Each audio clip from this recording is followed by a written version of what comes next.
Madam Chair, the meeting is live now. Thank you, Haruka. Good evening, everyone. Welcome to Halifax and West Community Council for September 21st. My name is Catherine Morse. I'm going to be chairing tonight because our regular chair is not available. Lindell Smith will be joining us later in the meeting. So I'm going to call the meeting to order and ask everyone to say hello and test whether their audio and video is working tonight, starting with Councillor Mason, please. Hello, Vice Chair Morse. Excellent work so far. Bravo. Here and ready to get to work. Thank you. Councillor Cleary. Hello, Madam Vice Chair. Happy to be here representing Halifax West Armdale District 9. Thank you. Councillor Stoddard. Thank you, Madam Chair. Here, ready to go from District 12. Thanks. Thank you. And as I said, Councillor Smith is going to be joining us later. And I think is Councillor Stoddard there? Okay, I think she will be joining us in a few minutes. So Did you mean Councillor Cuddle? I'm sorry, Councillor Cuddle. Yes, thank you, Councillor Stoddard. Yes, I think Councillor Cuddle will be joining us in a few minutes. So if it's okay with everyone, we'll just move on with the approval of the minutes. Are there any errors or omissions for the minutes of September 7th? Happy to move as they are. I'll second. Thank you. All those in favor? Aye. Aye. Thank you. All those against? That carries. So the approval of order of business and approval of additions and deletions. Are there any requests to change the order of business tonight? No? Okay. Call for a motion to approve the agenda as presented then, please. Happy to move the order of business. Happy to second. Thank Second. you. Motion carries. And business arising out of the minutes. Is there anything coming from the minutes? No? Okay. Very good. Are there any committee members who have a conflict of interest they need to declare? No? Very good. Motions of reconsideration, none. Motions of rescission, none. Consideration of deferred business, none. Notice of tabled matters, none. So that brings us to our public hearing for case 23186, the development agreement to allow a multi-unit residential addition to a registered heritage property at 1029 South Park Street, Halifax. So to open the public hearing, we have some speakers tonight. I would like to thank everyone for joining us today for this virtual public hearing. The order of events will be the same as a regular public hearing. We will start with a staff presentation, give the applicant an opportunity to present up to 10 minutes, and then go to the public hearing speakers list. As a reminder to all speakers and those watching from home, in order to have signed up as a speaker, the deadline was 4:30 p.m. yesterday. There are 2 speakers who have registered for this public hearing. Before we get to those speakers, I will ask our staff for presentation, and Paul Boucher is joining us. I see Councillor Cuddle is with us. Welcome, Councillor Cuddle. We're just about to go to the staff presentation with Paul Boucher. Paul? Thank you, Madam Vice Chair. My apologies, my camera doesn't seem to be working well. So I will be presenting. I will share my screen here if I can.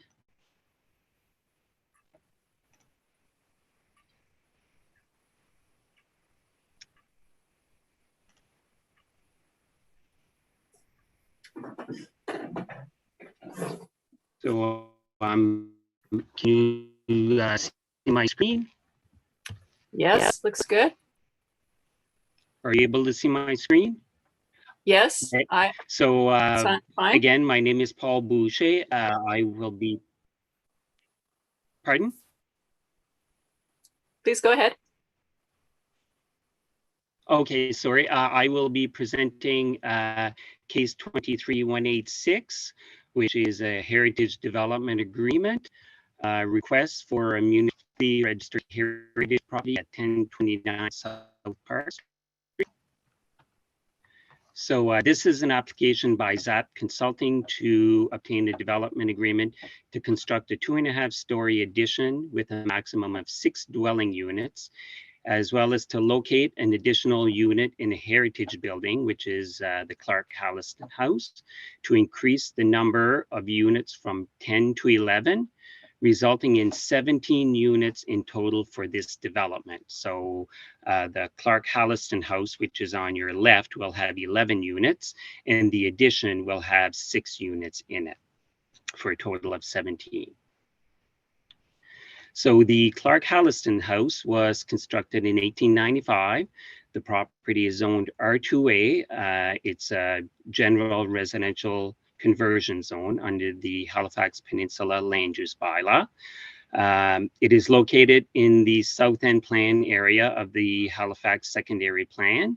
The property is 720 square meters. And on the picture here, we see the front entrance, and the property the entrance faces South Park Street. So here we're looking kind of northeast at the property. We can see that South Park is here and Ruland Street is here. So it's at the corner of South Park and Ruland. We can see that the surrounding area has a variety of residential uses ranging from single to multiple unit dwellings. The properties along Inglis Street between South Park and Lucknow, which is Inglis is here, this is South Park, and this is Lucknow. The properties are late Victorian eclectic style dwellings, which contain anywhere between 1 and 6 units in them. All the dwellings along the block on Inglis Street are municipally registered heritage properties, as well as this section of Inglis Street is also a municipally registered streetscape.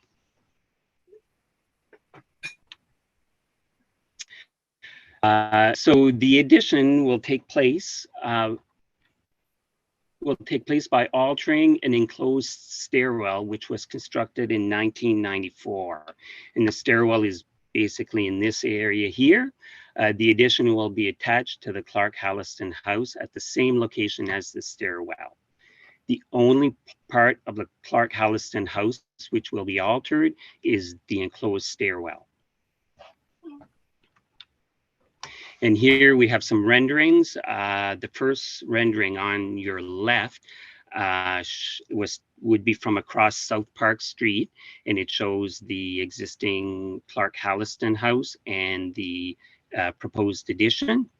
The second rendering over to your right would be taken from the corner of South Park and Inglis, looking north on South Park.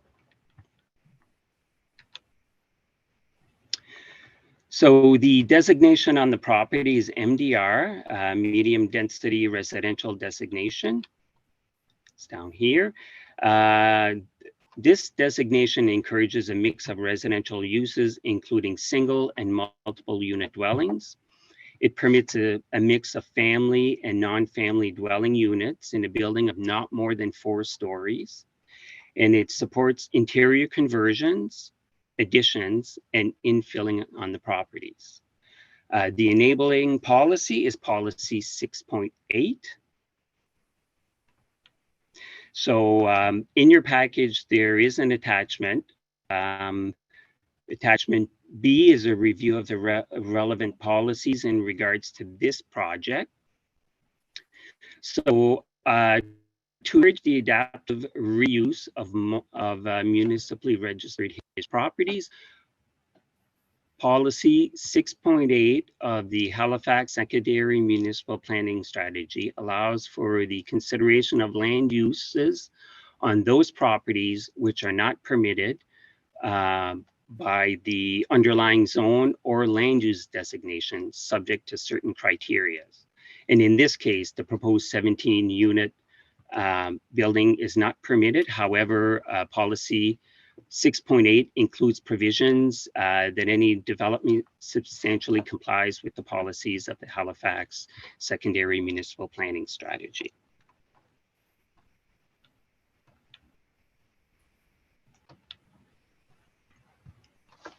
Now, the Regional Municipal Planning Strategy policy requires that council ensure that new developments on a heritage property done by development agreement is evaluated against the standards and guidelines for the conservation of historic places in Canada. This application was reviewed against the standards and guidelines. Most of the standards did not apply to the property, as no character defining elements were being changed or removed. However, standard 11 and 12 specifically pertain to new addition. So standard 11, in staff's opinion, this project meets the standard and guidelines. It is distinct, complementary, and subordinate to the Clark Halliston House, as well as the heritage buildings in the area. And as far as standard 12, since the new addition is joined to the Clark Halliston House by a small breezeway at the rear of the building, it would not affect the integrity of the heritage building if it was ever to be removed.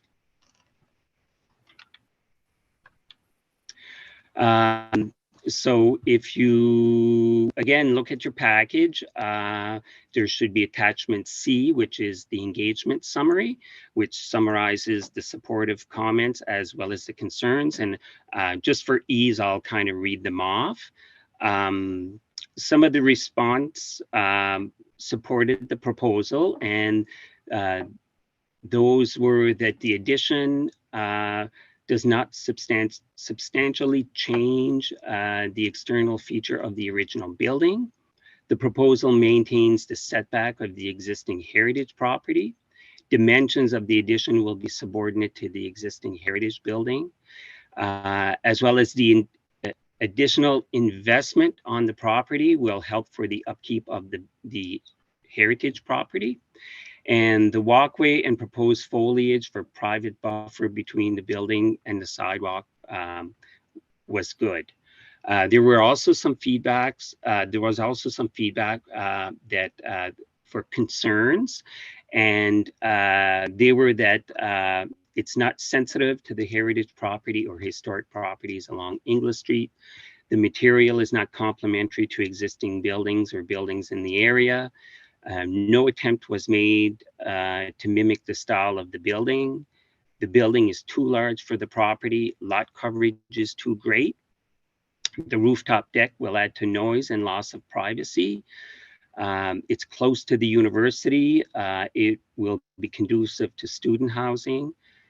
And there were also some concerns regarding the lack of site parking, as well as increased traffic in the area, and the impact of on the neighboring properties during construction.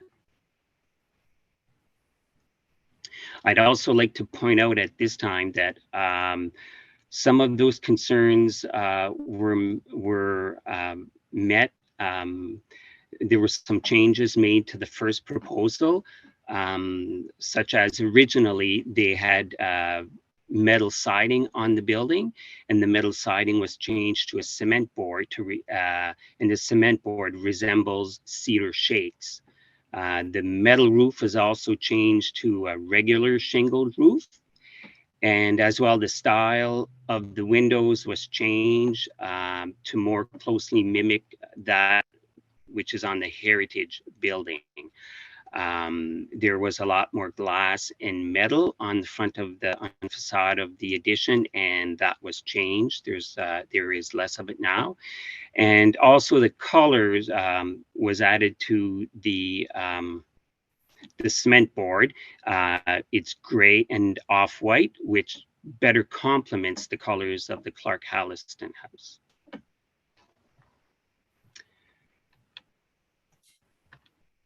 So where we are today, the we're over at the public hearing at Community Council with the decision on the development agreement. The proposal was presented to the Planning Advisory Committee on January 20th, 2021, and they did recommend the project. It was also presented to HAC on June 9th, 2021. And again, the Heritage Advisory Committee did recommend approval. So we had first reading at the Halifax and West Community Council on July 13th. And we're now at the public hearing and the decision on the development agreement. And before you, I have the recommendation to the Halifax and West Community Council, and I believe that they're in the staff report. And so I thank you for your patience. Thanks very much, Paul. Do members of council have any questions of clarification for Paul? Yes, Councillor Cuttle. Yeah, thank you. Thank you, Chair. I just have a question about for Paul about the siding. You mentioned that there were some changes to the siding and the colors. I'm just wondering, could you? Sorry. Could you just explain that again, please? And I'm wondering if those changes were, when those changes to the siding were made in the process? Yes, through you, Madam Chair. So the changes were made after the Heritage Advisory Committee meeting on January 20th. And again, there was a metal, kind of a corrugated metal siding on the building. And we had met with the proponent, his consultant, and that was changed to, again, a cement board, which again looks more like a cedar shake. And as well, they had the metal siding was on the roof, and that was changed, and so were the windows, and the location of the windows, just the way they were matched to more closely resemble the windows on the Clark Halliston House, the registered heritage building. And there was some, originally the color, I think, on the metal was, there were more vivid colors, and the colors were kind of toned down to a gray and an off-white, which complements the heritage building better. Thank you. Any further questions? If not, we'll move on and open the public hearing section, and I'll invite the applicant to address council. This is Chris Markides. Chris. Hello, Madam Chair and fellow councillors. Thank you so much for hearing us out today. I think the clerk is going to share a presentation that we have there. So we're here to talk to you about our application for on behalf of our clients for 1029 South Park. And I'll just get the clerk to advance the slide there.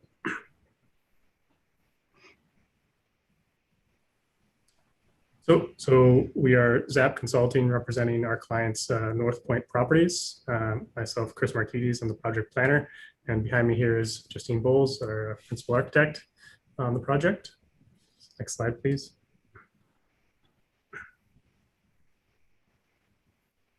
Just a brief bit of history on the project. So it was purchased actually a couple of years ago by our clients, and it was a single family home.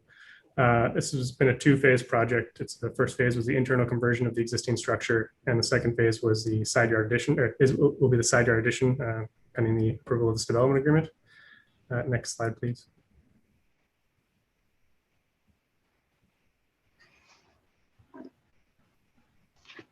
So from the phase one internal conversion is in progress. It's actually nearly complete as far as the first 10 units being converted. So it was a conversion to 10 units as of right. And the intention with the internal conversion was to keep as much of the heritage character as possible, keeping the original molding as much as possible, original flooring, original features, but adding some modern amenities, kitchens, bathrooms, that kind of thing. And our request as part of the development agreement is to add an additional unit in the basement level of the building. Next slide, please.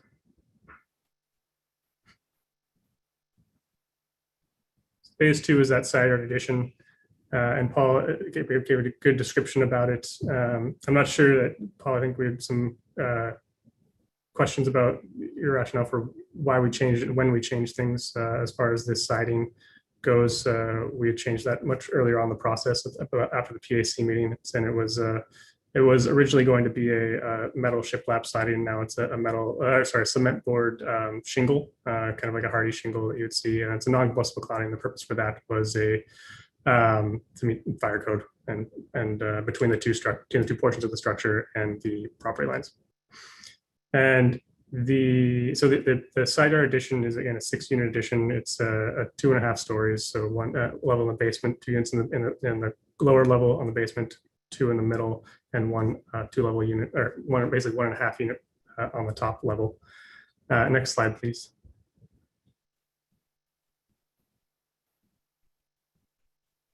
So from a site planning perspective, this is what it would look like from the top.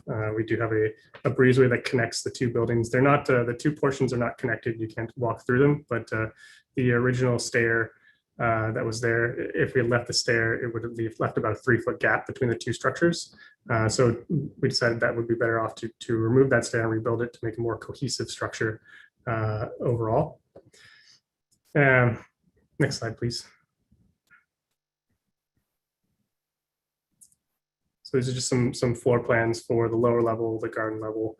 So we have front back units in these buildings. They're all accessed off the side central courtyard between the existing heritage property and the new construction.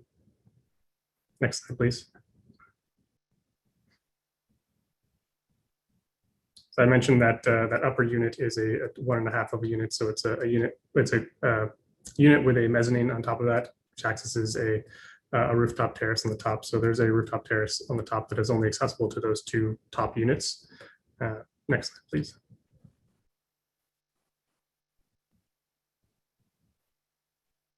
So this is just a rendering of the proposed addition. As you can see, we've tried to keep the window spacing and an arrangement similar to the Clark Elston house, and the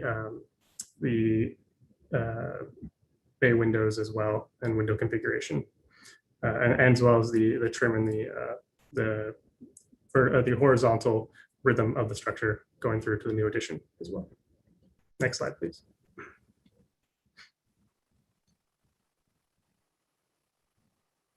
As far as impacts to the street goes, this is just a photo of the corner of Inglis and South Park Street, looking at the existing structure. If you go to the next slide, please, and show the kind of impact on the streetscape as part of that. So as you can see, it's a fairly minor impact on the street. It fits in quite nicely with the existing structures on South Park Street, as well as looking into on the Inglis Street heritage streetscape. Next slide, please.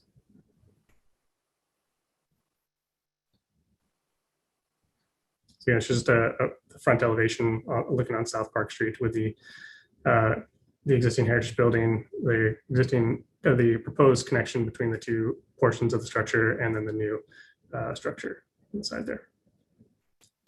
Next slide, please.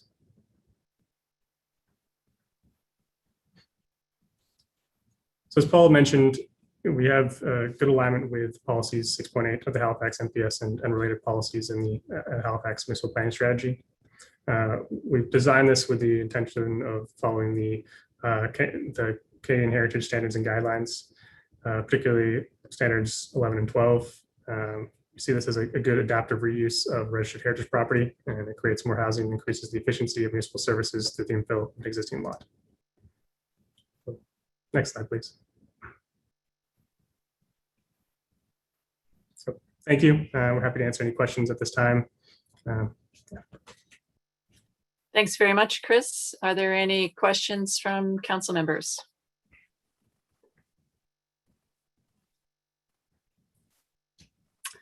Hearing none, I'd just like to welcome Councillor Smith, and we'll move on. I guess we'll continue on, and I'll review the rules here. Any member of the public who is registered with the clerk's office on this matter would be given 5 minutes to address the topic. When I call your name, you may unmute your mic and begin speaking.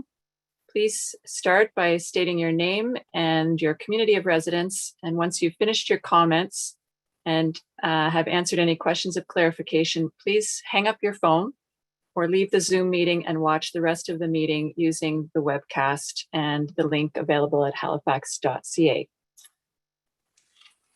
So I invite our first speaker to present to Council, Paul Blair.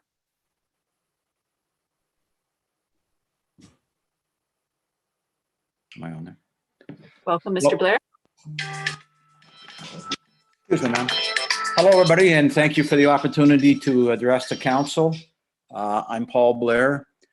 I live at 5691 Inglis. I'm right on the corner. I'm closest to being affected by this development.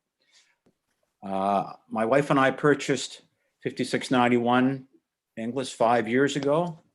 When we had the property inspected, the gentleman said that this is in one of Halifax's unique heritage districts. I guess I already knew that, but it was nice, reassuring to hear that. In the last 5 years, we've done 2 sides of our house, repaired them, fixed the shingles, repaired the rotted wood, taking pride in living in a unique heritage property.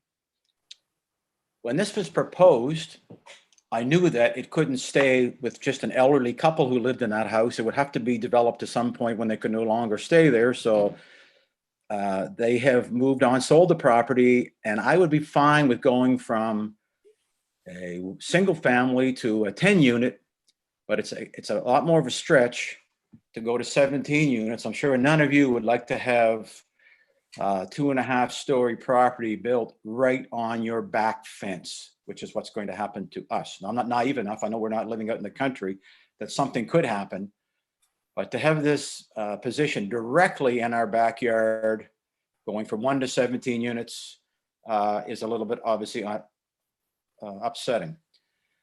In the report, it said that the features of this development is designed to complement the existing heritage streetscape and the surrounding areas. And in no way can I look at that box that's going to be built on my back fence that looks like it could have been designed by someone in junior high school and say that it fits in with buildings that were built in 1890, 1895. It's a very unique streetscape, and I'm afraid that we're going to lose a lot of that. In the heritage impact statement, it said that the Clark Halston House is part of the South Street Victorian streetscape. To me, in no way, shape, or form does this fit in to this very unique area. I've lived there, like I said, for 5 years, and people often knock on our door and ask if they can have their pictures taken on our front steps. And I've seen that happen over at 1029 South Park Street as well. In fact, I even had someone knock on my door. They painted a picture of my house and they wanted to give me the artwork.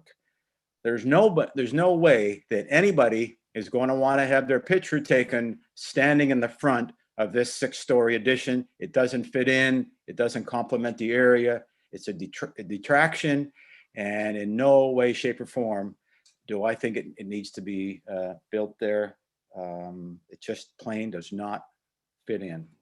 And for the owners to say that the money from the 6 units are going to support the maintenance of the initial 10-unit property. When we moved in there, I talked to the owners, and they said they'd already spent over $1 million of repairs on the exterior of the building. Now, I'm also a property developer, and I have done some developments around Halifax. I would never put this in anybody's backyard, right in their back fence, however. So to say that the money from the 6 units are going to pay for the exterior maintenance of the original property, I'm sorry, that money goes to pay for building the 6-unit property. So that's a moot point and it carries no weight with me. So in summary, I just want to say it's right in my backyard. I'm sure none of you would want to have this built right on your back fence. It doesn't fit in. It detracts from the neighborhood. Thank you for listening. Thank you. Are there any questions from council? If not, we'll move on to our next speaker, Owen Sagnas.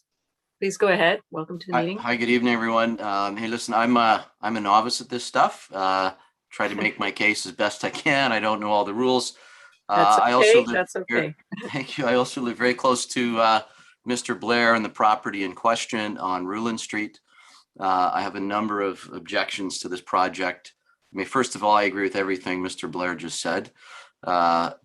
Secondly, it creates an overlook and loss of privacy into my backyard. I bought the house only just over a year ago. Never expected to have a building put there and experience that loss of privacy. Second thing, which has been very much glossed over, is parking. There was a study of parking in this area done several years ago.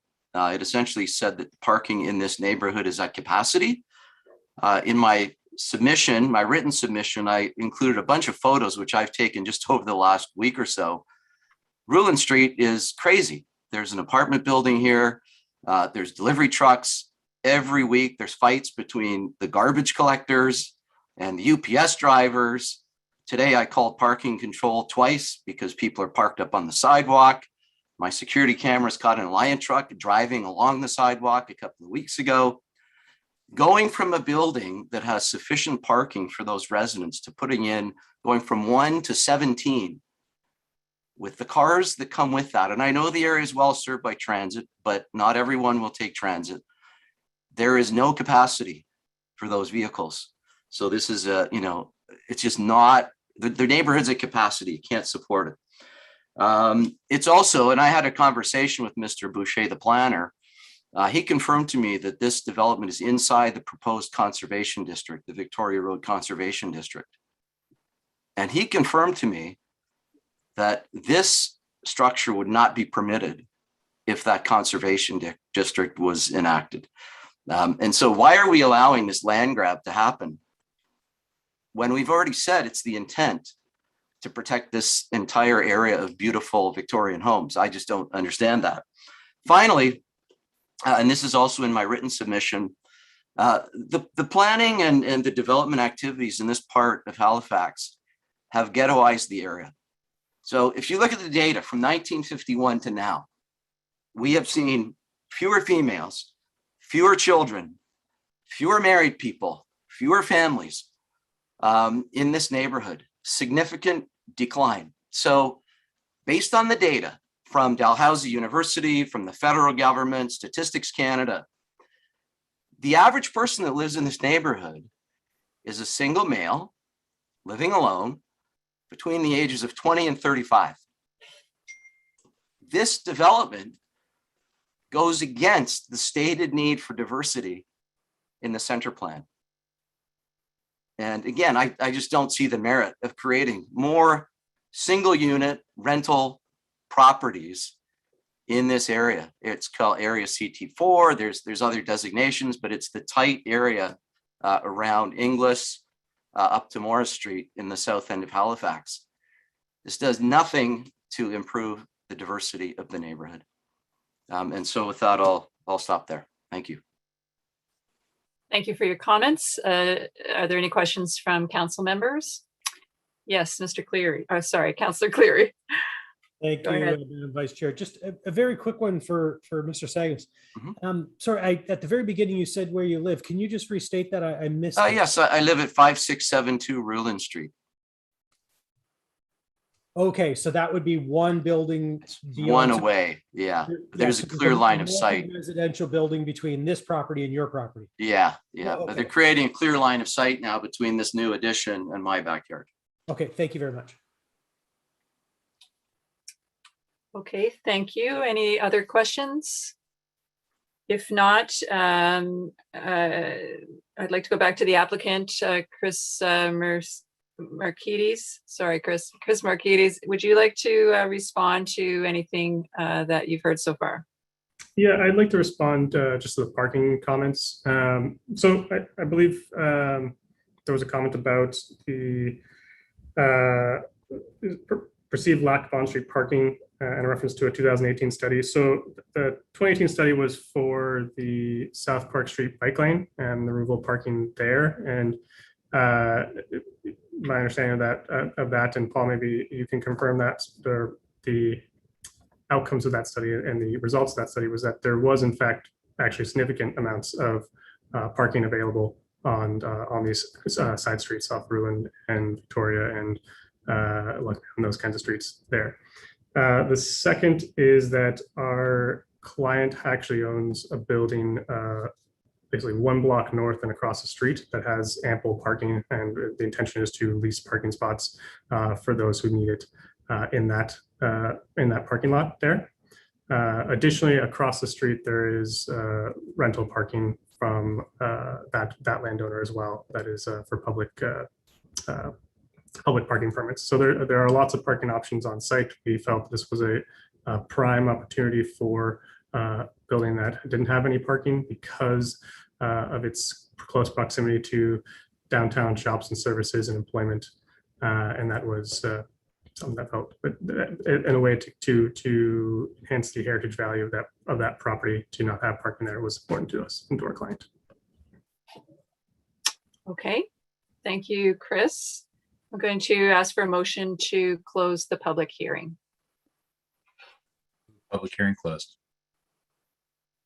Second, Councillor Cleary. Thank you. Question. We ready for the question? Question. Okay. Do we need to put the motion in the chat or read it, or is it fine the way it is? No, I think I was calling question on the motion to close the public hearing, Madam Vice Chair. Sorry. All those in favor? Aye. Aye. Okay, that passes. So what are the wishes of council then? I could, Madam Chair, I'd like to ask a question of staff, and then after that, I'd like to put the motion on the floor as per our rules.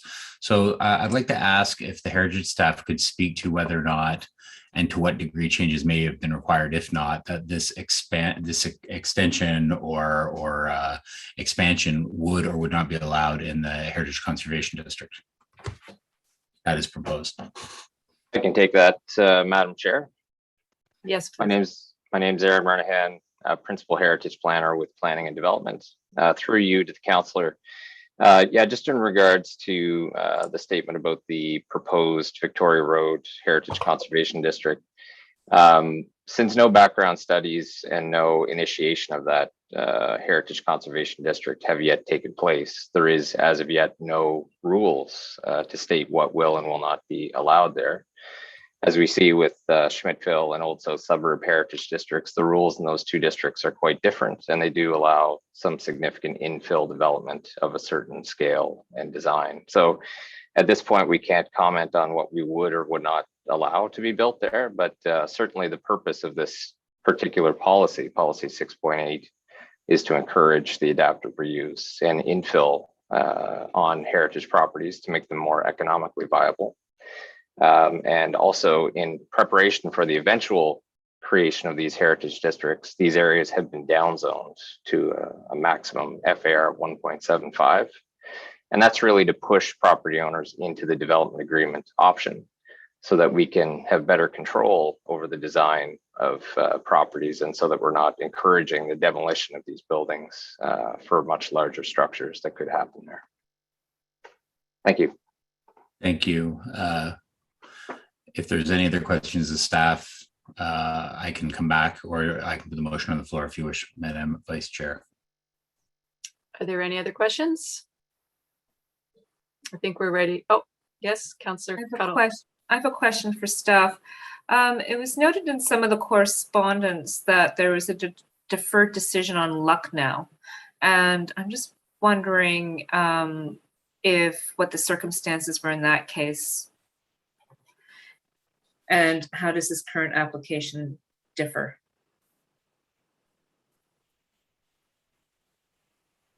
Through you, Madam Chair, I'm not aware of any deferred decision on Lucknow Street that had any connection to the proposed Heritage Conservation District. There may have been other planning issues at play there that might have dictated the deferral, but it's not something that Heritage staff are aware of. Okay, thank you.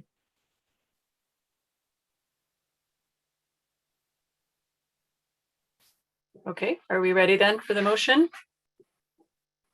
Oh, you're muted, Councillor Mason. Happy to put the motion on the floor, Madam Vice Chair. He says Thank again. you.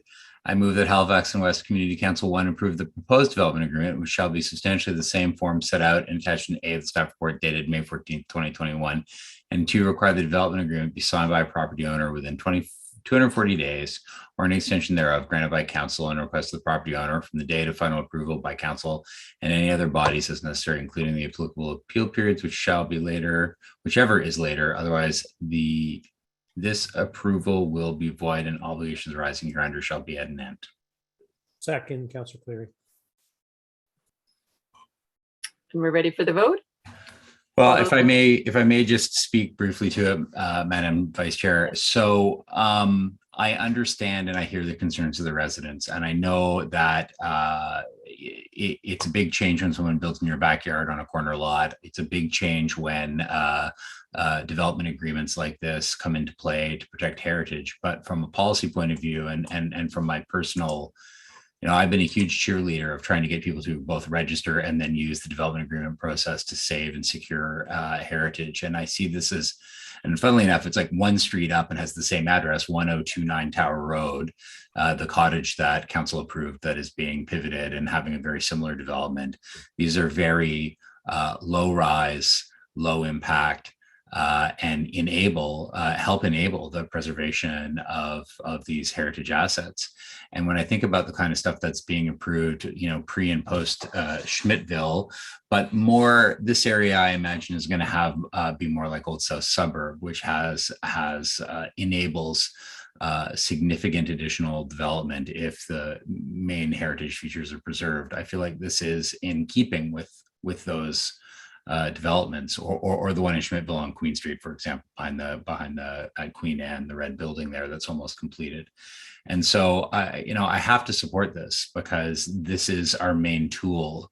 We have our little piddly $5,000 and $10,000 and $15,000 a year grants, maybe to help you with your windows or roof, and then we have the development agreement process to stabilize and make economical these heritage buildings. And we've had some excellent results from that. So I feel like this is, hitting a whole bunch of buttons for me on things that we want to see. We want that density.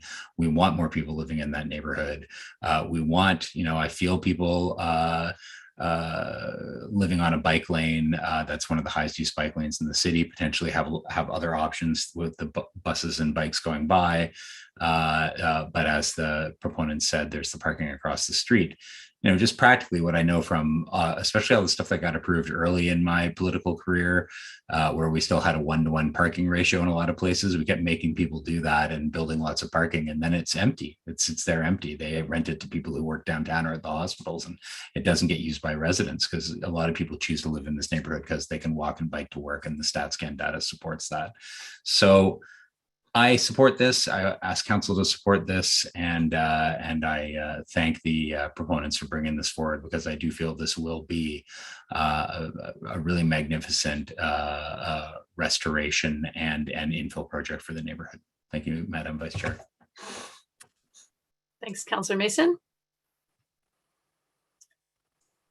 Ready for the question? Question. All those in favor? Aye. Aye. Aye. Aye.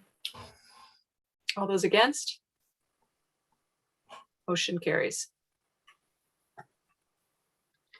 I'd now like to hand it over to our regular chair, if I could, Councillor Smith. Welcome. Are you sure you don't want to continue? You seem to be. I'd really enjoyed if you could take over. Thank you. I love your honesty. Well, hey folks. Sorry, I am late. Had FCM meetings, but I knew my vice chair would handle the business.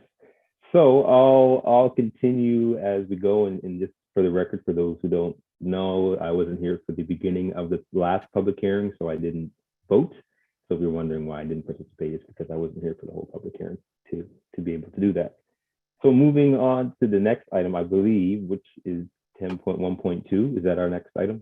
That's correct. Okay, great. Case 22539, amendments to Stage 1 and Stage 2 development agreements for Phase 3 of Rockingham South at the intersection of Dunbrack Street and Ruth Goldblum Drive, Halifax. And I'll read the statement prior to opening public. Oh, sorry, I don't need to read that part. In order, the events for this virtual hearing will be the same as the regular public hearing. We will start with staff presentation, give the applicant an opportunity to present up to 10 minutes, and then go to the public hearing speakers list. As a reminder, all speakers and those watching from home, in order to have signed up as a speaker, the deadline was 4:30 p.m. the day prior to the hearing. There's one speaker registered tonight for this hearing, and we will start with a staff presentation. And I believe I saw Megan. Yes, hi. Thank you, Mr. Chair. I'm just going to get my presentation going here. Just bear with me one moment.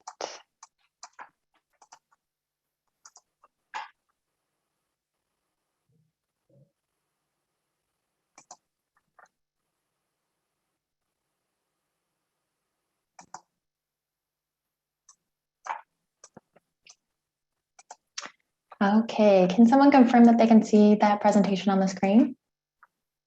Yes, looks good. Perfect, thank you. Okay, so good evening, Mr. Chair and councilors. My name is Megan Mond, and I am a planner with HRM's Planning Applications Group. And tonight I will be presenting for the public hearing for case 22539, which is an application to amend the existing development agreement for lands in phase 3 of Rockingham South, and that's in Halifax. So the applicant for this proposal is WM Fairs, and they've asked to amend the existing Stage 1 and Stage 2 development agreements for Rockingham South to have the option to build either a 5-story hotel or an apartment building with minor commercial uses at grade on the lands at the intersection of Ruth Goldblum Drive and Dunbrack Street. So tonight, a decision is only going to be made about the amendments to the Stage 1 agreement. And then if the Stage 1 agreement amendments are approved, this application would return to council for a decision on the Stage 2 amendment. And I'll get more into that process later in the presentation. So the subject site is located in phase 3 of the Rockingham South neighborhood, which is on the east side of Dunbrack Street across from Farnham Gate Road in Clayton Park. So the image on the right shows the approximate boundaries of the site for the proposed development, which is the northeast corner of Ruth Goldblum Drive and Dunbrack Street. And the land uses surrounding the site include apartment buildings to the northeast and south, and then low-rise residential development to the northwest, and commercial to the south and southwest. So the site, as I mentioned, it is at the intersection of Dunbrack Street and Ruth Goldblum, and then Farnham Gate Road on the other side. And that red arrow is pointing to where that development is proposed. There is a gas bar and convenience store to the right of the site, and then to the left is a 7-story multi-unit dwelling. And then in the distance there, you can see more apartment buildings ranging in height from 4 to 7 stories.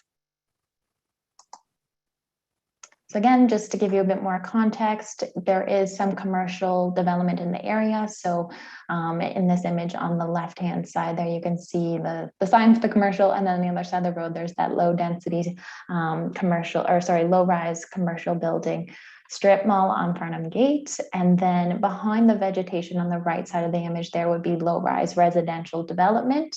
And then the subject site, that's where the arrow is pointing to there.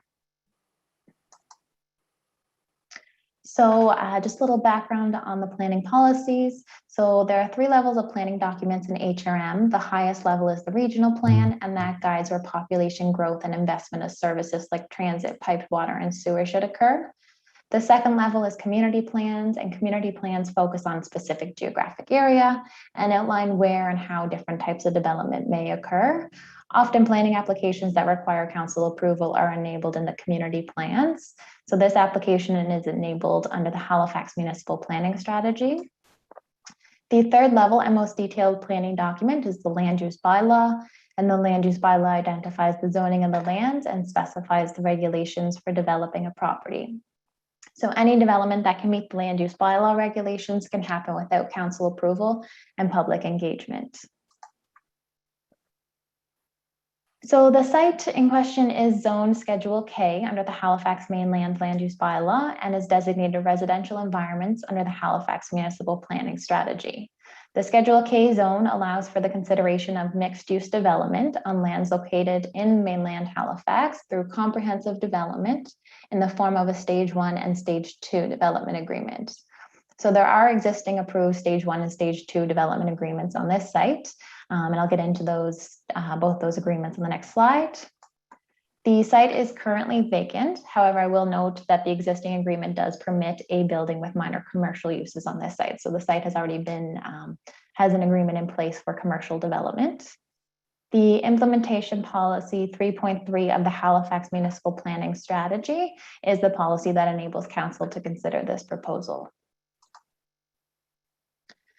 So the Stage 1 development agreement for Rockingham South, which applies to all of the lands that are colored on the image on this slide, was approved in 2013.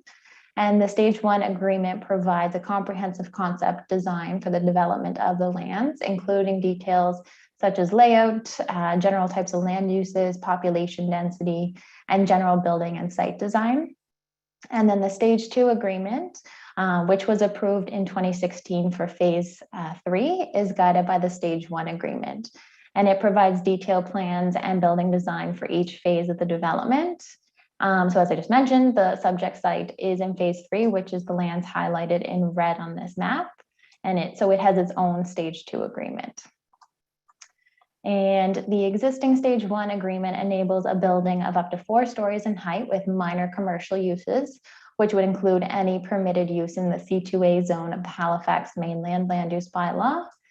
And the proposal before you is to consider a substantive amendment to the Stage 1 agreement. So that's why a public hearing is required before council can approve it.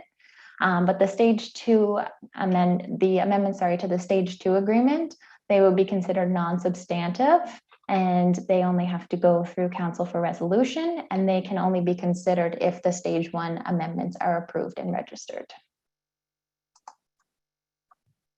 So I just included this little roadmap to give you a better sense of what the process is for this Stage 1 and Stage 2 type development agreement. So the remaining steps in the process are illustrated here. So right now, we're at the public hearing for the Stage 1 agreement, which is the block highlighted in dark blue there. So following the public hearing, council will have to make a decision about whether to approve or refuse the Stage 1 amending agreement. And then any decision that they make can be appealed within 14 days of the ad being printed. And then if council approves the Stage 1 amending agreement and there are no appeals, the agreement would be registered on title. And then once that happens, this application would return to council for a decision on the Stage 2 amending agreement. And there's no public hearing for the Stage 2 agreement. Council can approve that by resolution, and that decision is not appealable. And so then once that decision is made, and if everything is approved, then the permits could be applied for, and they could continue on with their project. So I'm going to show you a few images of the proposed development. I will note that these images will be part of the Stage 2 amending agreement. They will be attached as the schedules, but they do serve to illustrate what the applicant is proposing. So this is an image of the proposed site plan, and access to the building would be from Ruth Goldblum Drive, and then there would be some surface parking there, and then underground parking in the building as well. And pedestrians can access the site from the sidewalk along Ruth Goldblum Drive and off Dunbrack Street.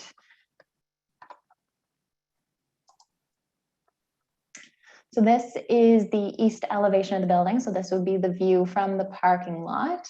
The agreements will allow the building to be used for either the hotel, and that could have minor commercial uses at grade, or the multi-unit dwelling, and again, that would have minor commercial uses at grade.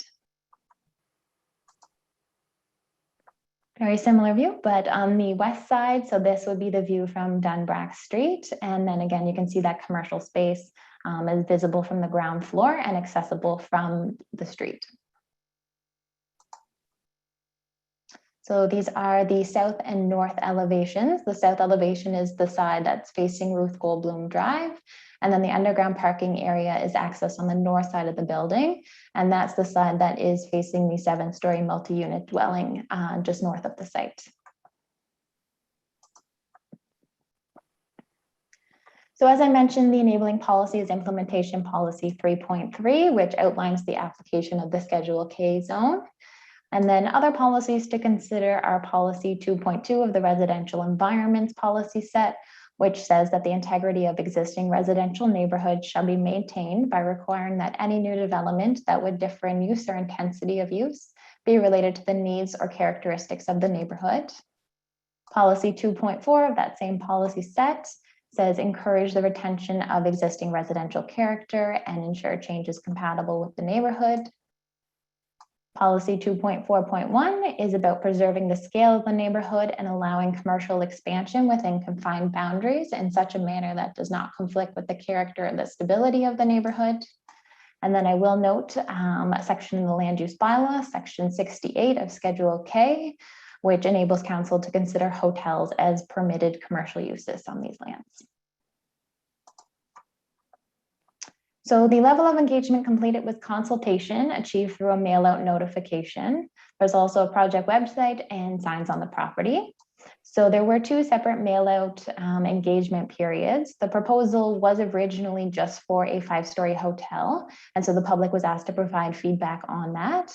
And then the proposal was later revised to include have the option to have either a multi-unit residential building or a hotel on the site due to changes in the market. And so the public was again invited to provide feedback on the new proposal. So we sent 245 letters to residents and property owners in the area, and we heard from 10 people during the first round of engagement. As well, there was a petition in opposition of the hotel signed by 24 residents of the 30 Ruth Goldblum Drive building, which is the apartment building that's right next door to the site north of it. And then during the second round of engagement, we heard from 10 residents. So feedback on the final proposal generally included the following: concerns about the increase in volume of vehicular traffic and noise, suitability impact of the proposed building, particularly the height, suitability of a hotel in the neighborhood, and whether there is a need for another apartment building in the area. So from October 11th, 2019 until September 13th, 2021, the webpage was viewed a total of 1,647 times. 1,165 of those views were unique views, and the average time spent on the webpage was 2 minutes and 23 seconds.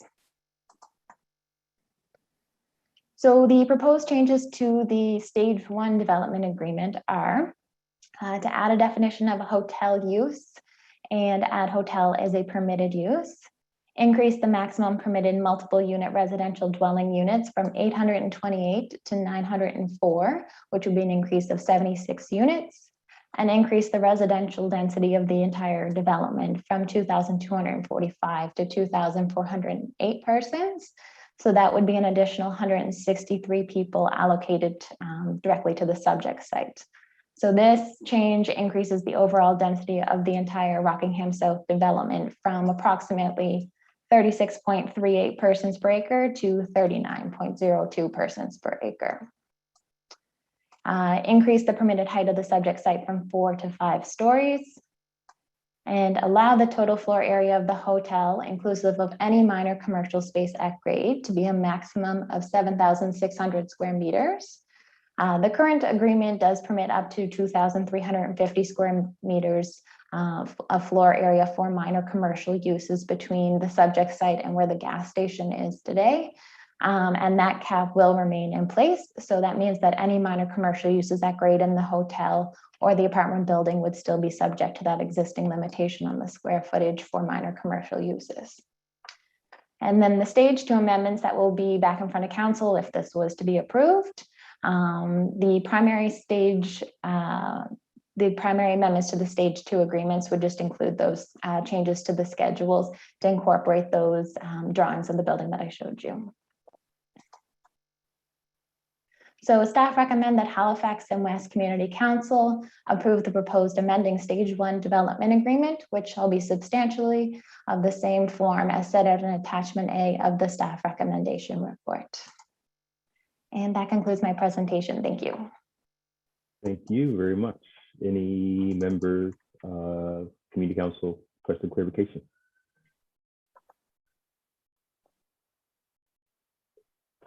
Seeing none, I have a quick one. So if we enable the hotel, does that also allow with policy? And I think I know the answer, but I'm not sure with policy that would allow short-term hotel stays as well under, I guess, the hotel, not bylaw, but under hotel use. Thank you, Mr. Chair.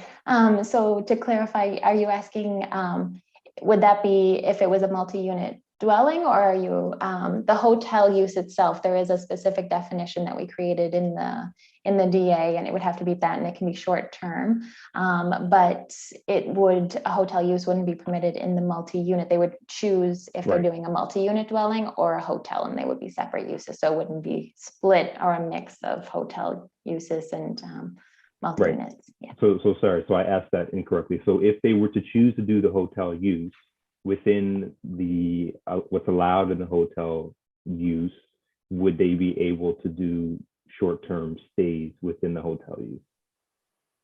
Yes, yeah. By definition, the hotel would allow short-term stays. Okay, thank you. All right, so no other members. Let me open up so on behalf of the applicant, who do we have today?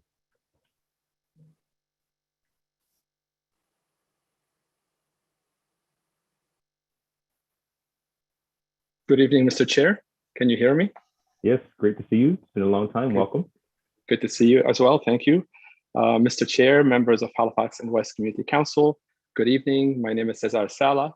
I'm an engineer with WM Ferris Architects who is carrying the planning application on behalf of the owners. I want to first start by thanking staff for their work and also thanking council for your consideration.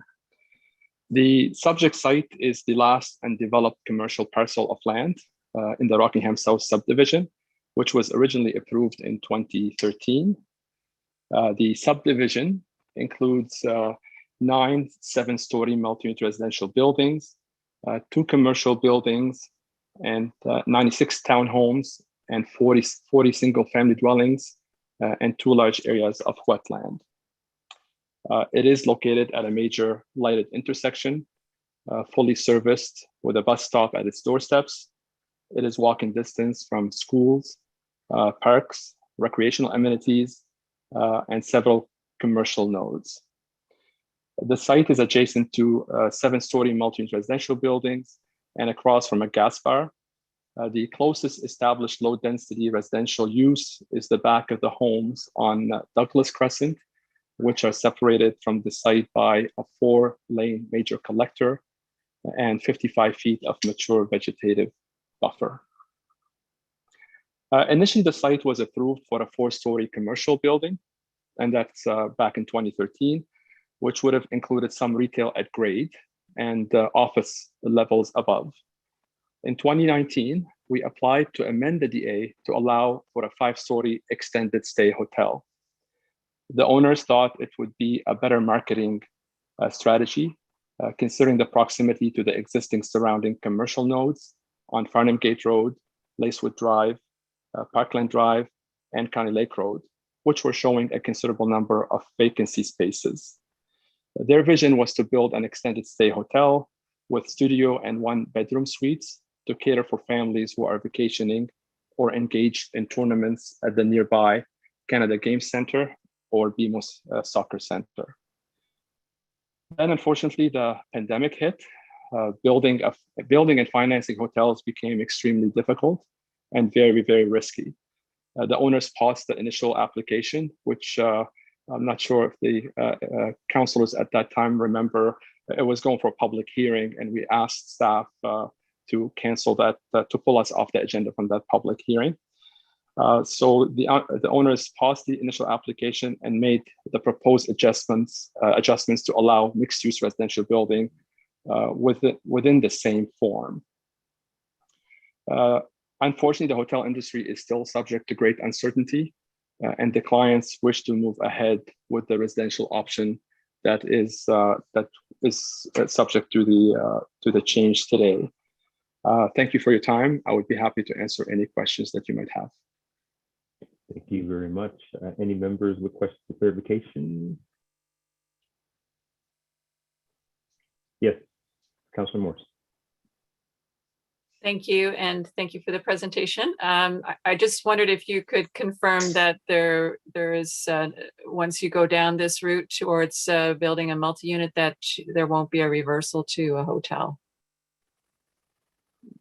The intention, the direction we were given from the owners is to design a multi-residential building. That is what's allocated for this site right now. As mentioned, the hotel industry is still subject to a great level of uncertainty, which is making the owners nervous. And the site has been vacant, so they do want to develop it. It was allocated, it's service for development, so they're not going to take the risk and put a hotel. It was going to be an extended stay hotel, but it's still, they are more confident in putting going with the residential option and not the hotel option. Great, thank you. Thank you, Councillor. Anyone else? Nope, seeing none. So just on, to go further on Councillor Morse's point. So if we today, because we're being asked to allow for residential or hotel stay. So if we were to just amend that to just be residential use, is that something that your client would be against, or your client still believes they want to still have the option to do a hotel in the future? Thank you, Mr. Chair. As you know, this is a legal document that stays with the site for a long time. And development agreements allow various options. This site, before it came for the change, allowed for C2A uses, and the C2A uses allow wide range of commercial uses. The owners wanted to go with a hotel, and that's why they added the hotel use. But this is now no longer viable. So even though the development agreement allows various options, the option that's going to be developed on this site is the residential option. Okay.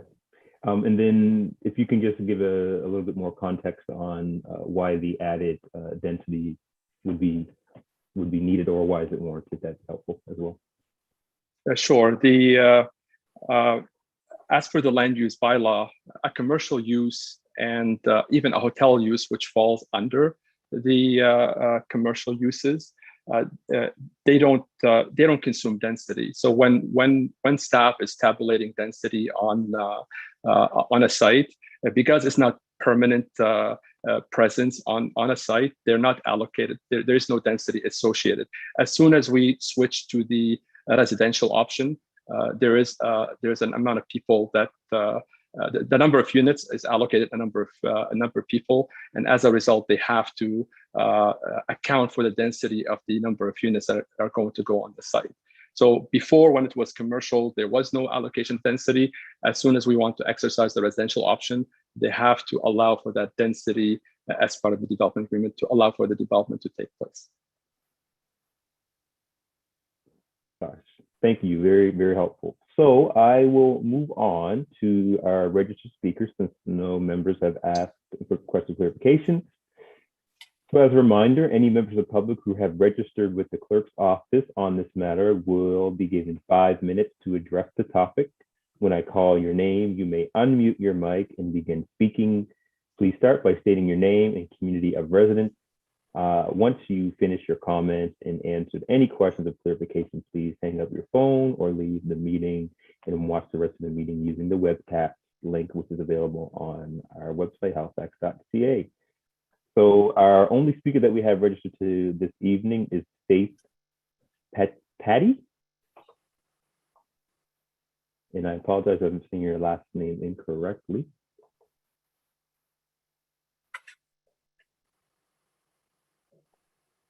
Faith, are you here?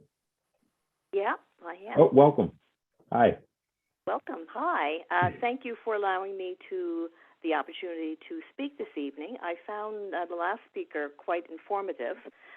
I didn't know that the owners, WM Ferris, has ruled out the hotel, because my rebuttal was all against a hotel here. I do not want a hotel there because I live right next door in that lovely brand new building, 30 Ruth Goldblum.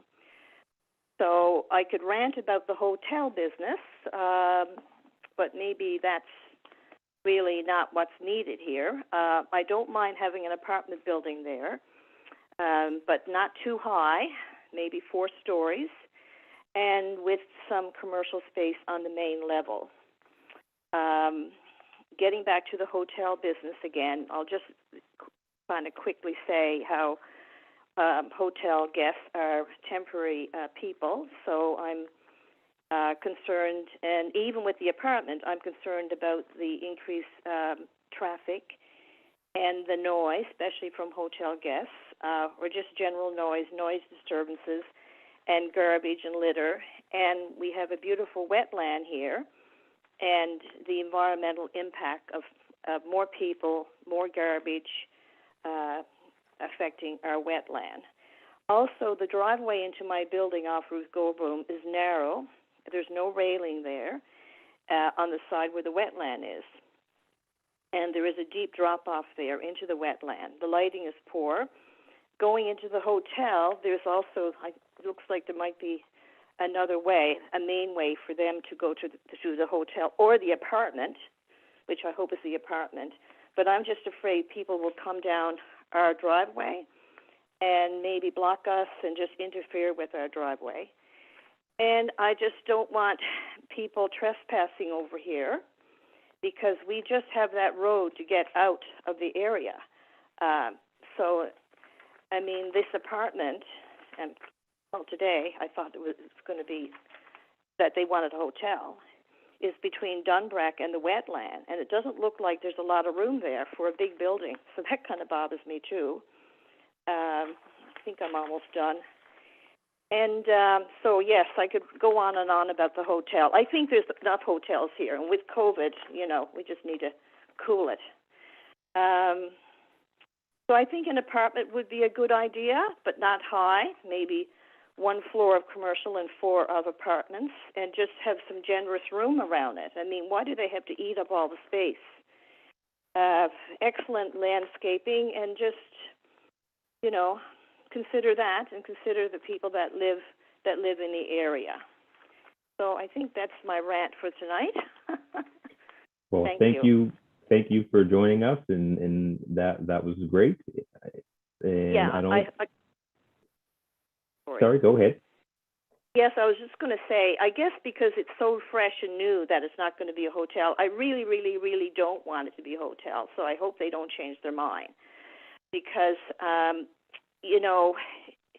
transient people, they don't care about the place because they don't live there. And the potential for, crime and all the other foolishness. And I think that would run down the neighborhood. And I want to stay in this lovely building where I am and, make it my forever home. I don't want to have to leave because of what's going on next door. Right. So I just hope it's a nice building where people can live, a nice building, and a couple sensible stores on the main level. Okay, I'm done now. Well, thank you very much. There's no questions from members. So again, thank you for joining us, and we'll get the applicant to respond to anything that you might have said that they feel should be responded to. So thank you again, and I'll pass it on to Mr. Sala to respond to any of the comments made by our speaker tonight. Thank you, Mr. Chair. So just to respond to some of the comments, it is going to be a multi-unit residential. It is, as the resident from the next door building had mentioned, it is 1 floor of commercial and 4 levels of residential. There are some small shops at grade. The entrance to the building is separate from the entrance to the apartment building next door, which is if we were to look at slide 10, if the staff can put slide 10, maybe that would help illustrate where the building sits. So the building sits right at the corner of Ruth Goldblum, and Dumbrock. It is actually, yes, thank you, Megan. Yes, thank you, Megan. So you can see the building as it sits. It's about 15 feet from Ruth Goldblum and 15 feet from Dumbrock Street. The building has its separate entrance, as you can see from the driveway going into the parking. The parking is situated in the back, which is mostly to cater to the commercial tenants that would be at grade. The parking for the residential would be underground.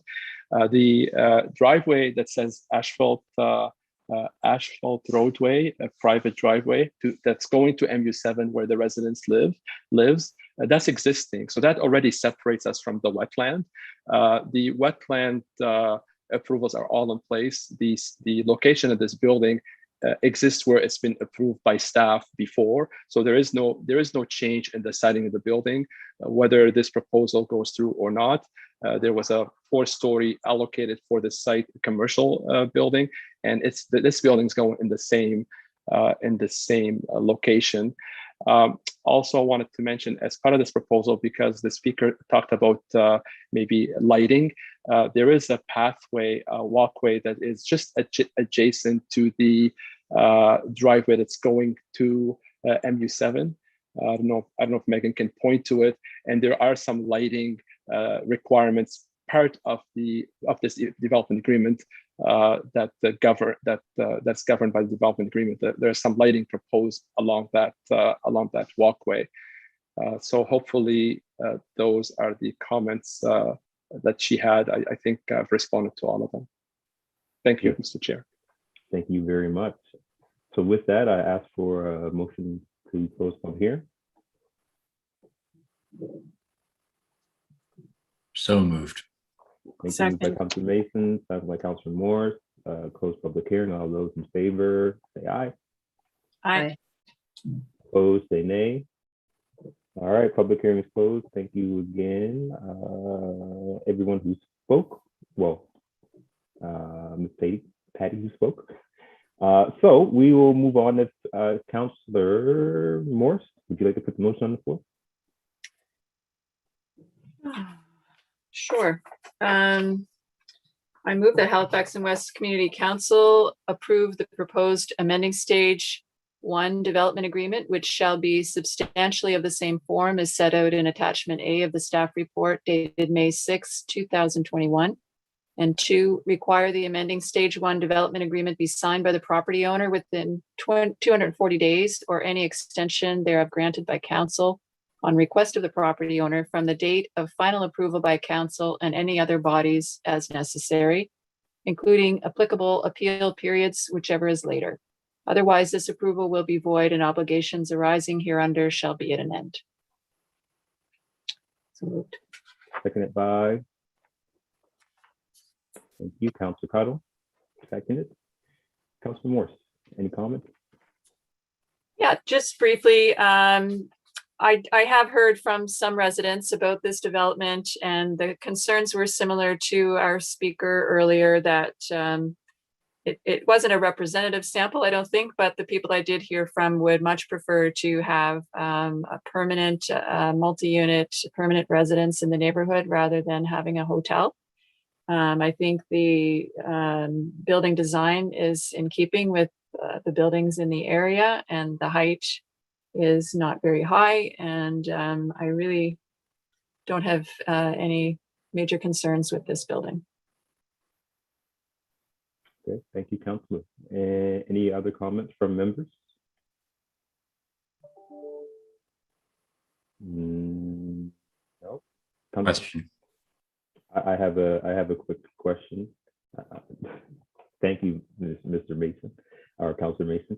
So this is for Megan. So hearing the concerns from our speaker and looking at the correspondence we received and hearing from the applicant that residential is what they plan on building. If we were to take, and I don't know if this is even possible, could we take the hotel use photo development agreement and just permit the multi-unit residential as the motion for tonight? Or or do we have to allow the use that's part of the C2A zone, which would be, or it's not C2A, the zone that's currently, the property is currently zoned under? Thank you, Mr. Chair. I was anticipating that question was going to come, and I am not prepared for it. I'm not sure what the process is to change the development agreement to eliminate one of the permitted uses that we're proposing. So maybe Carl can help me out with that.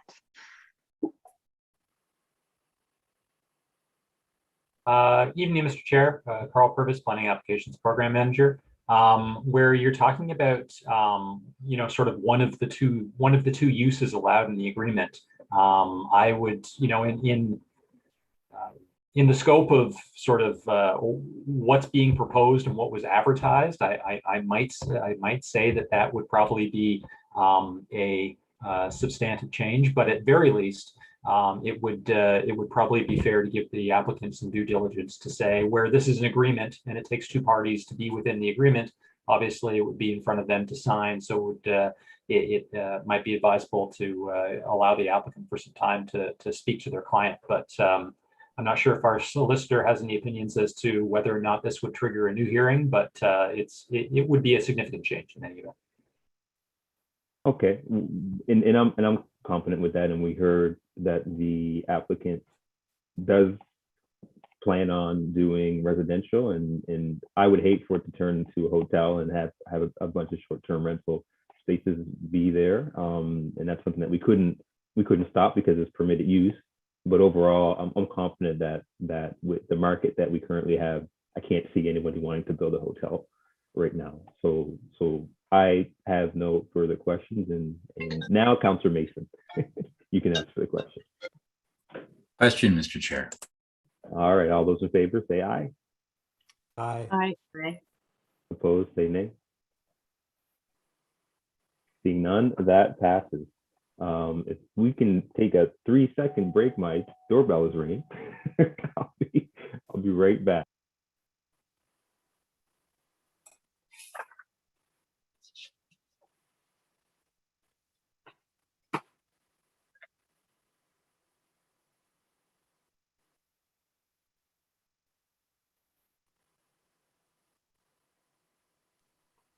All right, sorry about that, folks. So moving on to our next item, which is, all right, 10.2 variance hearings. We have none. 11.1 correspondence. Do we have any correspondence, clerk? Thank you, Chair. 3 pieces of correspondence has been received for items 10.1.1 and 10.1.2, and it has been circulated to the members of Halifax and West Community Council. Okay, thank you. Petitions. Are there any petitions from members? No petitions. Any presentations? No presentations, or there's none. Information items brought forward, there are none. Moving on to report 13.11 case 23528, land use bylaw amendment rezoning for 1601 Ketts Harbor Road, Sambro. And would this be Councillor Cuttle? Excuse me, Chair. Yep. If there's a desire from the members of the Community Council to hear the presentation, it's available. Okay. Yeah. Would members like the presentation on this item? All right. Let's have the presentation. Sounds good. Who is presenting on this? Peter Nightingale. That's the name I have on my agenda.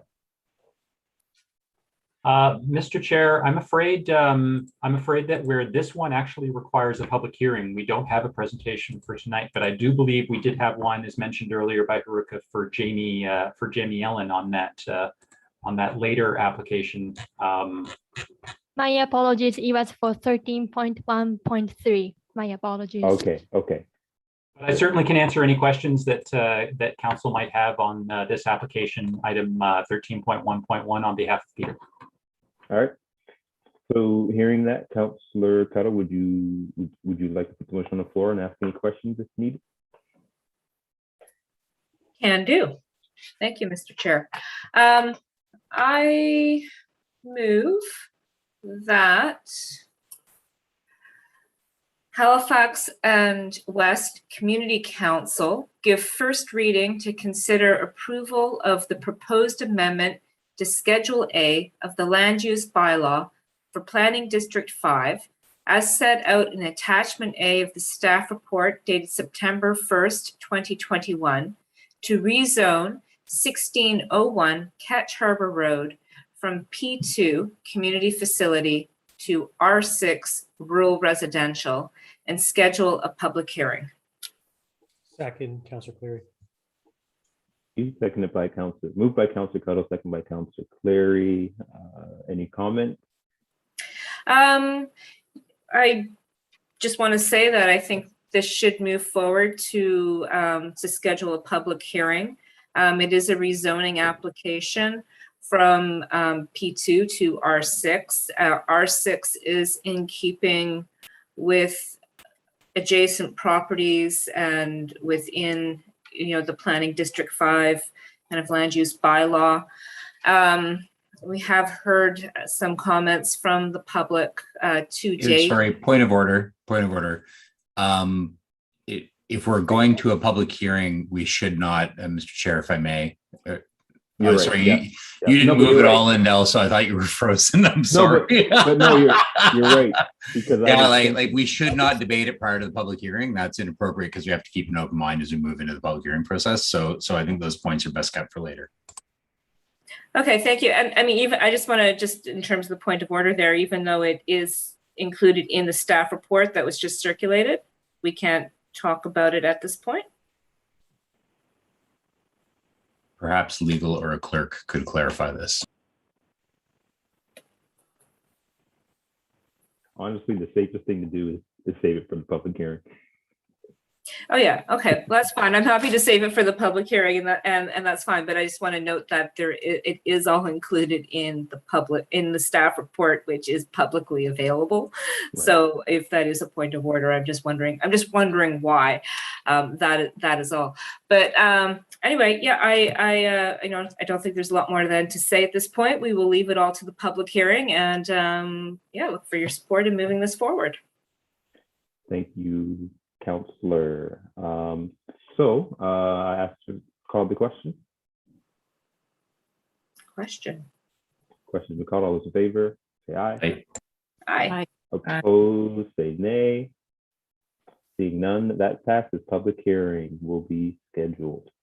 Okay, moving on to 13.12, case 23661, non-substantive amendments to existing development agreement at 286 and 290 Harry Cove Road. And is this you as well, Councillor Cotto? Actually, this is District 9. Oh, this is District 9. All right, thank you. Councillor Cleary. Thank you, Mr. Chair. So I'll move that Halifax and West Community Council give notice and motion to consider the proposed amending development agreement as set out in attachment A of the staff report dated August 18, 2021, to allow a non-substantive amendment to an existing development agreement, extending the commencement date for the building construction. I'll second that. Thank you. Moved by Councillor Cleary, seconded by Councillor Cotto. Councillor Cleary. So just very briefly, as the motion suggests and the staff report indicates, this is a development that had been approved, I think, back in 2014-ish, certainly some time ago. And this is the second extension of a date, non-substantive amendment. So anyway, happy to put this on the floor and see this move forward. As it already has been approved, they're just looking to extend the construction time period. All right, thank you, Councillor. Any questions from members? All right. I have a question. Sure. I have a question. I don't know if the applicant is here for this or not, but just given that this is another extension on the development agreement, I'm just wondering what the intention is, if there's any timeline they might want to share with us in regard to when this project might start. It is a significant piece of property. It's right on the border of District 9 and District 11, and it's a very kind of important part of the heart of our commercial district. So I'm just wondering if there's any comments on when we might see this project start. So I'll pass that on to staff who might be able to give any insight on that.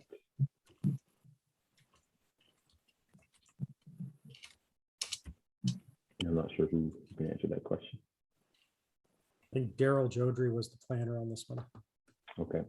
Mr. Jodry, are you there? I'm here. Okay, great. I am not aware of what the request is for a 3-year extension, Mr. Chair, and I am not aware of when they would intend to build or to make any movement on the development. The way the development agreement is written, 6.2 would allow them to come back for a future extension of the commencement time if they so wished. It's just something that keeps being renewable almost to them to come back and make the request. I guess things depend on finances and how things are going with the businesses.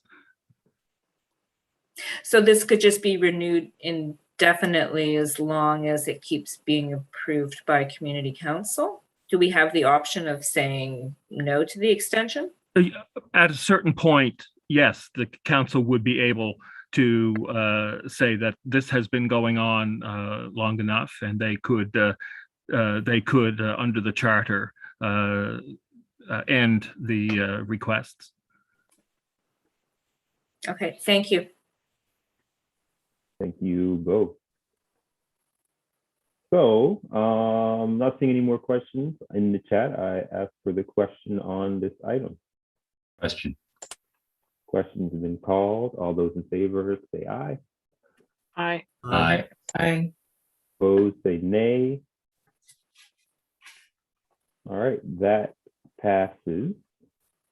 So moving on to our next item, which is 1313 case 23697, discharge of existing development agreement for property at 4 Grosvenor Road, Halifax, and Long Day, and 55 Kearney Lake Road, Halifax.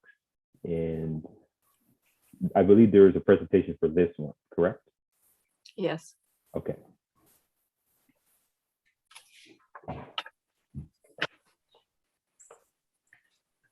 Hi, Mr. Chair. Is the clerk's office going to show the presentation? Ruka? Yes, we can. Okay, great. Super, thank you.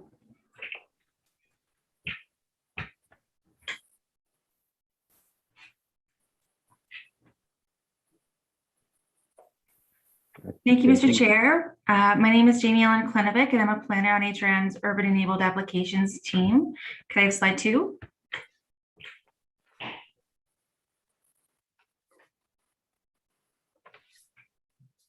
This application is a request by LSJ Holdings Limited to discharge an existing development agreement relating to 4 Grosvenor Road and 55 Kearney Lake Road in Halifax.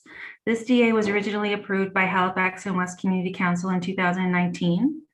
The existing DA allows an increase to the maximum number of children in an existing daycare at 55 Kearney Lake Road from 38 to 40, and also allows up to 40 children in a daycare at 4 Grosvenor Road for a total of 80 children.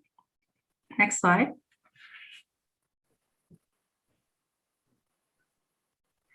The image on the left of this slide shows a wide view of the subject site, shown here circled in red. The image on the right shows a closer view. Both properties are close to the intersection of Grosvenor Road, Wedgwood Avenue, and Kearney Lake Road. Next slide.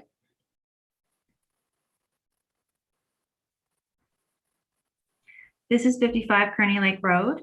Kearney Lake Road passes to the right of this image. Next slide. And this is 4 Grosvenor Road. 55 Kearney Lake Road is also visible down the hill on the right of this image. Next slide. The property lines have changed since council considered and approved the development agreement as a result of a land transfer with HRM. Changes to the property line at 4 Grosvenor Road brought the property line closer to the street to enable the increased on-site parking that was required by the development agreement. The property line for 55 Kearney Lake Road corrected an error that had the public sidewalk on private property. Next slide. Discharging the development agreement means that land use regulation will revert to the by right scenario. At 55 Kearney Lake Road, the by right scenario is either a non-conforming daycare with 38 children or any use permitted in the R1 zone. The existing non-conforming daycare could continue if the development agreement is discharged. Land use at 4 Grosvenor Road will be controlled by the R1 zone standard in the Halifax mainland land use bylaw. Next slide. The discharge is enabled by the HRM Charter, which permits a property owner to ask Community Council to discharge a development agreement and empowers Community Council to discharge the DA by resolution. No public hearing is required prior to Community Council's decision. Next slide. This application is coming forward with a positive staff recommendation. Staff recommend that that Halifax and West Community Council approve the proposed discharging agreement, which is attached to the staff report dated August 10th, 2021. Next slide. That's the end of my presentation, so I'm happy to answer any questions. Thank you. Any questions, Councilor Cleary? Thank you, Mr. Chair. Sorry, just a clarification on a point that was maybe 2 or 3 slides back. I'm not sure if I saw it correctly. Did you say that with the discharge of the development agreement, they could still run the preschool or the daycare? Did you say with 38 spaces? Yep, thank you, through you, Mr. Chair. So there's a non-conforming daycare at 55 Kearney Lake Road. So this development agreement applies to 2 separate properties. The 2 addresses are 2 separate properties. And if the DA is removed, the non-conforming daycare at 55 Kearney Lake Road could continue as a non-conforming use with up to 38 children. Okay, thank you. I appreciate the clarification.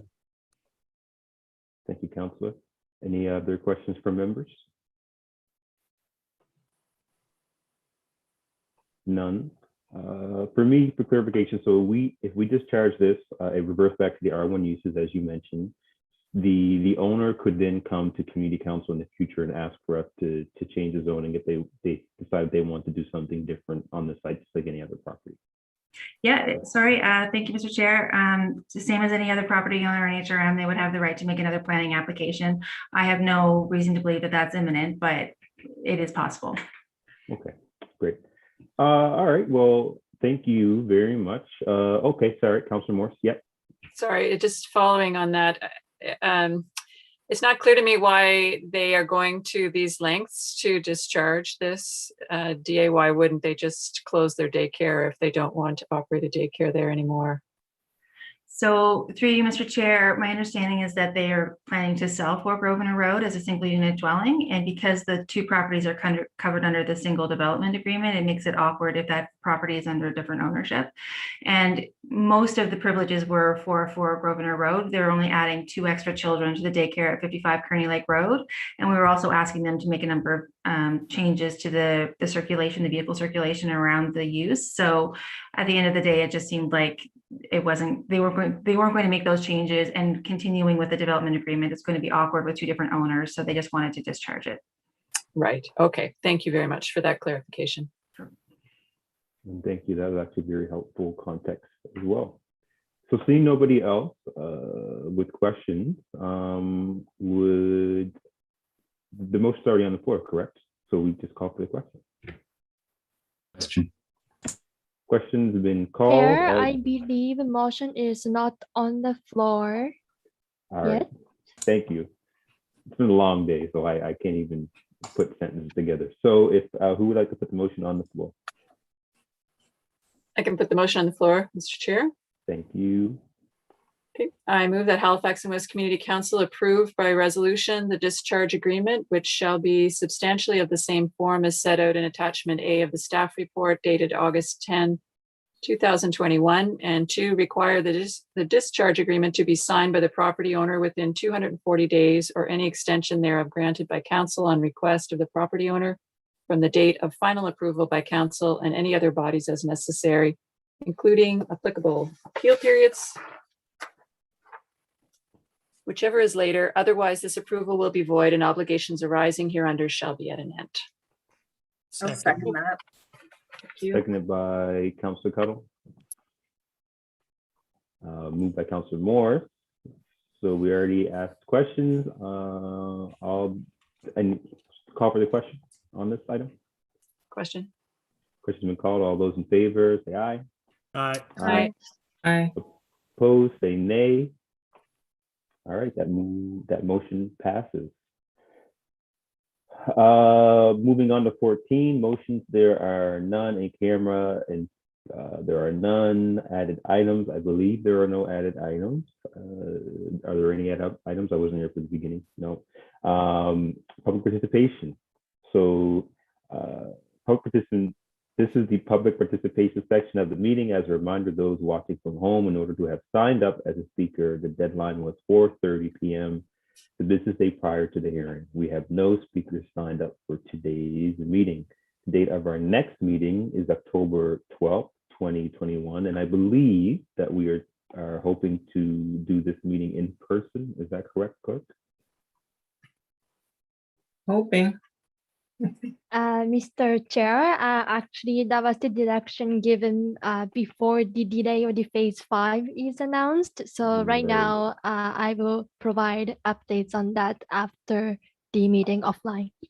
Correct. Yes, you are right. So we'll see. The goal is for us to meet in person at our next meeting, but we'll see where things land with our health orders. So with that, I ask for a call of adjournment. Adjourn. Thank you, Councillor Cotto. We are adjourned. Everyone have a good evening. We'll see you next time. All right. Everybody. Bye-bye. Thank you. Have a good night.